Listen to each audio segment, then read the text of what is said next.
बर्तमान मेट्रो प्रकल्प को लेकिन बीजेपी भी द्वंद्व हम ना हबन। प्रथम किसी दिन द्वंद्व चलला कहले माटी उपरे तापर कहले माटी तले तेणु एमती चलला पर एबे कैबिनेट कहले जे नहीं से पूर्व चुक्ति सब बातिल हो गला तार युक्ति उपस्थापन कला जे एबे से समय ओडिसा रे आसी नाही फिजिबल हो नाही एते कथा कहले एवं किंतु अपराजिता षडंगी बर्तमान चिट्ठी लिखिले। अपराजिता चिट्ठी रो मु जोड़ी अर्थ बाहर करूची। गोटी अर्थ होची निकट रे मुख्यमंत्री को संगे जाइथिले बसिकी कथावार्ता होउथिले दीदीटा 3 दिन मीटिंग रे मते शामिल होइछंती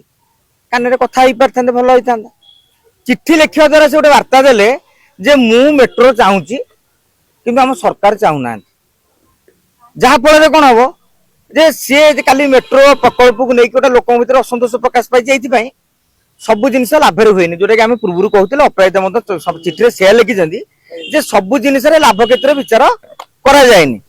समय आसिले विचार करा दरकार किंतु जेहेतु भुवनेश्वर सांसद बर्तमान मेट्रो को लेकिन न कहे सी देखी स्टडी करदे लोक मान मन असंतोष प्रकाश पाउछि जो मैंने स्वप्न देखुले मेट्रो टी हम नवीन एक कहते मैंने बंद करदे काले अपराजिता किए दोष देदेवे कि तेणु से निज आड़ झाड़ी झुड़ी हवा चिट्ठी लिखिदेले।